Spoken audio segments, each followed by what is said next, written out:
नमस्कार, हरियाणा फोकस देख रहे सभी दर्शकों का मैं राजविंदर कौर स्वागत करती हूं। आप देख रहे हैं हरियाणा के खास समाचार। हरियाणा सरकार की संतों व महापुरुषों की राज्य स्तर पर जयंती मनाने की परंपरा की कड़ी में करनाल में गुरु गोरखनाथ स्मृति उत्सव भव्य तरीके से मनाया गया। इस राज्य स्तरीय समारोह में मुख्यमंत्री मनोहर लाल ने घोषणाओं की झड़ी लगाकर योगी समाज को रितार्थ किया। इसके अलावा बाबा मस्तनाथ विश्वविद्यालय स्थल बोहर रोहतक में गुरु गोरखनाथ के नाम पर एक पीठ स्थापित की जाएगी, जो उनके जीवन और उनकी शिक्षाओं पर शोध करेगी। मुख्यमंत्री ने यह भी घोषणा की कि नाथ संप्रदाय के लोगों को पुजारी पुरोहित कल्याण बोर्ड में शामिल किया जाएगा। उन्होंने कहा कि राज्य सरकार ने पंचायती राज्य संस्थाओं में बीसीए वर्ग को आरक्षण प्रदान किया था। अब नगर निकायों में भी इस तर्ज पर बीसीए वर्ग को आरक्षण प्रदान किया जाएगा। उन्होंने कहा कि बच्चों को बाबा गोरखनाथ की शिक्षाओं से अवगत कराने के लिए गुरु गोरखनाथ की जीवनी व उनकी शिक्षाओं का उल्लेख स्कूली पाठ्यक्रम में किया जाएगा। उन्होंने कहा कि पारंपरिक वाद्य यंत्र वादक जो एक आयु के बाद वाद्य यंत्रों को बजाने में सक्षम नहीं रहते, उनके कल्याण के लिए राज्य सरकार विशेष रूप से पेंशन योजना तैयार कर रही है, जिसका जल्द ही उन्हें लाभ मिलेगा। उन्होंने कहा कि योगी समाज जहां सहमति प्रदान करेगा, उन शहरों में गुरु गोरखनाथ के नाम पर चौक या मार्गों का नाम रखा जाएगा। उन्होंने कहा कि योगी समाज के लोग अपनी धर्मशालाओं की सूची प्रदान कर दे, जहां भी जो आवश्यकताएं होगी उसे पूरा किया जाएगा। उन्होंने कहा कि योगी जगमंतु समाज के जिन परिवारों में किसी सदस्य की सरकारी नौकरी नहीं है, ऐसे परिवारों के बच्चों को सरकारी नौकरी में अतिरिक्त 5 अंक देने का प्रावधान किया गया है।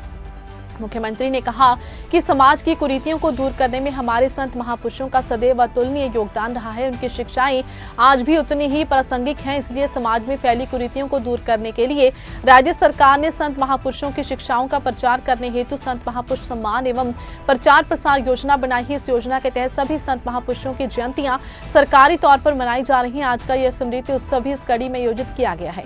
मुख्यमंत्री ने कहा कि राज्य सरकार ने बेटियों को बचाने व उनकी शिक्षा के लिए अथक प्रयास किए हैं। प्रधानमंत्री श्री नरेंद्र मोदी द्वारा शुरू किए गए बेटी बचाओ बेटी पढ़ाओ अभियान को आगे बढ़ाकर प्रदेश सरकार ने लिंगानुपात में सुधार लाया है। बेटियों को शिक्षा प्रदान करने के लिए प्रदेश सरकार ने 72 कॉलेज खोले हैं, जिनमें से 52 केवल महिलाओं के लिए है। उन्होंने कहा कि प्रदेश सरकार ने समाज के अंतिम व्यक्ति के आत्म सम्मान को बढ़ाने का काम किया है। मुख्यमंत्री अंत्योदय परिवार उत्थान योजना के तहत उनके अर्थ गरीब परिवारों के आर्थिक उत्थान के लिए कार्य किया गया है। हम लोगों को स्वाभिमानी बना रहे हैं, इसलिए काम के बदले वोट, इस प्रकार की परंपरा को तोड़ने की आवश्यकता है। इसके लिए पूरे समाज को एक साथ एक नेतृत्व में आगे बढ़ना होगा।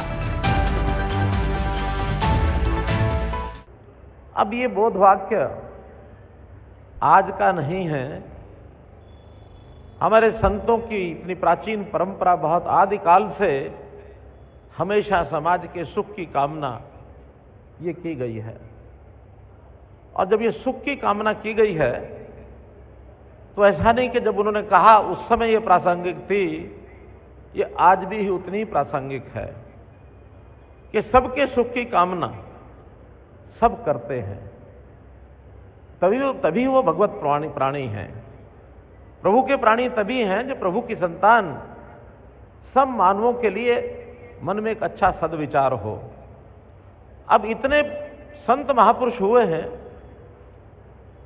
एक काल में तो सबका एक स्थान उस समय बना हुआ था, लेकिन धीरे धीरे उनकी वाणी का, उनकी शिक्षाओं का जितना एक महत्व, जितना प्रचार होना चाहिए था, वो बैकग्राउंड में चला गया। ठीक है, हमारे मंदिर हैं, हमारे मठ हैं, हमारे तीर्थ स्थान हैं, वहाँ कभी कभी कुंभ के मेले हुए हम शिक्षा जाकर लेते हैं, लेकिन वर्तमान में सरकारों के नाते से सरकारें अलग ही सिस्टम पर चल पड़ी और समाज के अंदर बहुत सी कुरीतियां पैदा हो गई। इन कुरीतियों को समाप्त करने के लिए जो योगदान संतों का, महापुरुषों का था, अतुलनीय था। वो समाज के अंदर कुरीतियां कैसे दूर करनी है, तो हमने सरकार में आने के बाद एक घोषणा की, संतों की जीवनियां, संत महापुरुषों के विचार का प्रसार, उनका मान सम्मान, इसकी योजना बनाई जाए। और पिछले इन 4 सालों में 2 साल बीच में कोविड के चले गए, लेकिन उससे पहले शुरू कर दिया था हमने। अभी उसके बाद भी कितने ही संतों महापुरुषों की जयंतियाँ ये हमने सरकारी तौर पर मनाई हैं।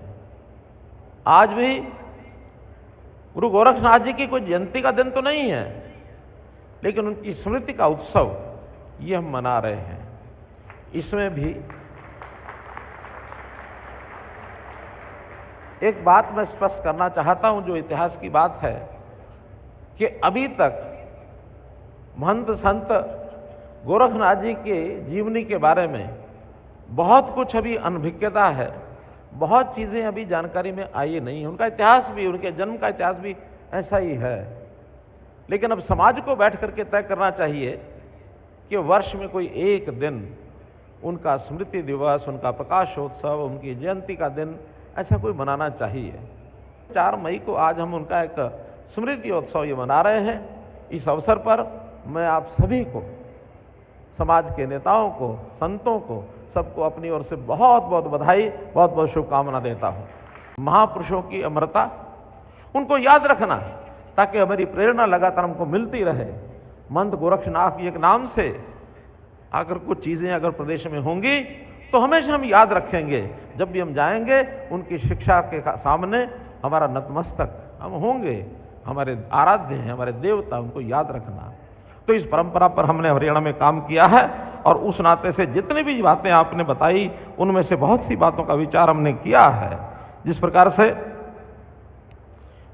एक विषय आया कि महंत गोरखनाथ जी का कैसे उनके नाम को याद रखें, मुझे कष्ट के साथ बात करनी पड़ रही है कि आपके संगठन, 5 संगठन तो मैं जानता हूँ, अलग अलग संगठन काम करते हैं, अलग अलग एरिया में करते हैं, अलग अलग नेता हैं, और भी ज़्यादा होंगे।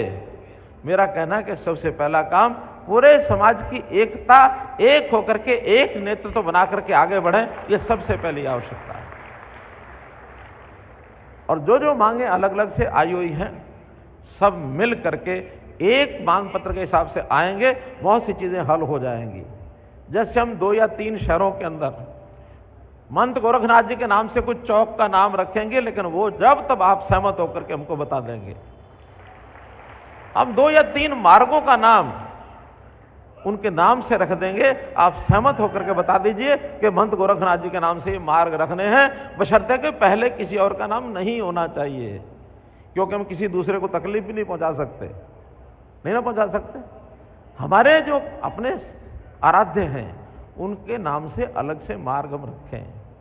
कोई एक शिक्षण संस्थान, कोई कॉलेज से हम शुरू करेंगे, किसी एक कॉलेज का नाम महंत गोरखनाथ जी के नाम से उनका नाम रखेंगे। डिमांड्स में आया कि उनके नाम की एक चेयर स्थापित की जाए, तो मैंने महंत जी से अभी बात की है, महंत बालकनाथ जी से। तो विश्वविद्यालय बाबा मस्तनाथ विश्वविद्यालय जो अस्तलबोर में है, इस विश्वविद्यालय में महंत गोरखनाथ जी की चेयर ये स्थापित की जाएगी, ताकि उनके नाम का, उनकी शिक्षा का एक प्रकार से शोध किया जा सके। मित्रों, हम लोगों ने एक पुजारी पुरोहित एक बोर्ड का गठन किया है। अब मेरा एक विचार जो आज डिमांड में भी रखा हुआ है, अलग अलग बोर्ड की बजाय पुजारी पुरोहित में जो हमारे नाथ संप्रदाय के नाथ सज्जन हैं, जो पूजा का काम करते हैं, उन गुरुद्वाराओं की परंपरा में है, हम नाथ संप्रदाय के उन लोगों को भी उस पुजारी पुरोहित बोर्ड के अंदर शामिल करते हैं। ये भी एक घोषणा आपको बताई जाती है। आपकी जो धर्मशालाएं हैं, मुझे मालूम नहीं कितनी हैं, सबसे पहले अगर आप नाथ संप्रदाय की या योगी समाज की जो भी धर्मशालाएं हैं, वो सब अगर आप हमको सूची दे देंगे तो यथा योग्य सबको उनके साइज के या उनकी आवश्यकता के हिसाब से योगदान जो है वो भी उसमें अनुदान दिया जाएगा। इस प्रकार की घोषणा भी हम करते हैं। संतों की शिक्षा को पाठ्यक्रम में जोड़ना, ये घोषणा पहले ही कर चुके हैं, लेकिन इतना स्पष्ट करना चाहता हूं कि हर संत महापुरुष के नाम से अलग से पाठ जोड़ना तो शायद बच्चों के साथ जाती हो जाएगी, क्योंकि संत महापुरुषों की लिस्ट बहुत बड़ी बन गई है। उन सब का उल्लेख करते हुए संतों की शिक्षा, ये बच्चों को पता लगना चाहिए, इसलिए महंत गोरखनाथ जी की शिक्षा का उल्लेख हम पाठ्यक्रम में जरूर करेंगे, ऐसा आपको विश्वास दिलाते हैं। पंचायती राज संस्थाओं को आरक्षण के कारण से 31 सरपंच बने, और ये पहली बार बने होंगे जब बीसीए को आरक्षण दिया है। इसी प्रकार का आरक्षण नगरों में जो नगर पालिकाएं, नगर परिषदें हैं, उसके अंदर भी इस चुनाव से पहले लागू कर देंगे, ताकि आपके लोग उसमें भी आकर के चुनाव लड़ सकें, आगे बढ़ सकें।